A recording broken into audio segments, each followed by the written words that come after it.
Hindi ka nagsama ng abogado?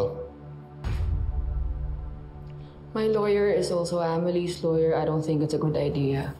Nandito si Mr. Baltasar kagabi. Pinakulong niya yung taong nagpakalat ng video ng kapatid mo. Is there a question there somewhere?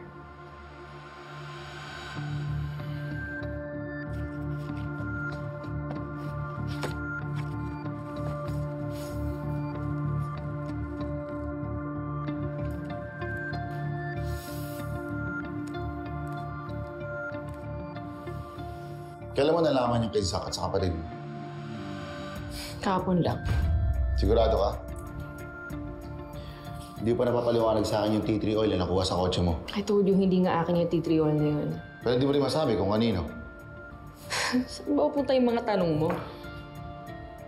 Sa tingin ko, nalaman mo yung tungkol sa boyfriend mo at sa kapatid mo. What? Nagalit ka sa kanilang dalawa. Pero hindi mo kaya saktan si Amelie. Kaya si Zack na lang. Kang mag-imbento. Kaya kumuha ka ng tea tree oil, pinagpalit mo yung body oil na ginagamit ni Zack sa katawan niya, at may ginawa ka rin sa lighter. Para pag sindi, masunog ang biktima. Wala akong alam dun sa lighter na yon at hindi nga akin yung tea tree oil na yan. Eh kung di sa'yo, kanino? Kanino? Miss Baltasar, ba't di ka makatingin? Ha? Kasi nagsisinungaling ka. No! Aminin mo na kasi. Na sa'yo galing yung tea tree oil na pinasunog sa biktima. Ikaw ang pumatay kay Zack. Hindi ako! Si Amelie!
What I meant to say is kay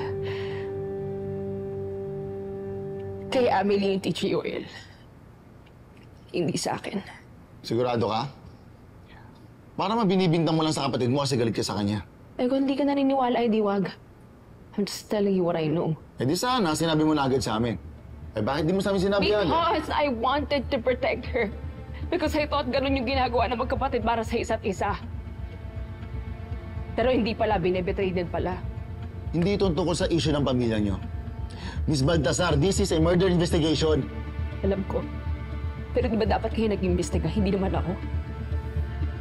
And I asked her about it and she said, marami naman gumagamit ng tea tree oil na yun. Tama naman siya eh. She's my sister and I believe her. Malaking kasalanan ba yun? Is it punishable by law? Pinagtatakpan mo siya. Ang tawag doon ay obstruction of justice. And yes, it is punishable by law. If you really want to know if she used that oil to kill Zack, siyang tanongin niyo, wag ako.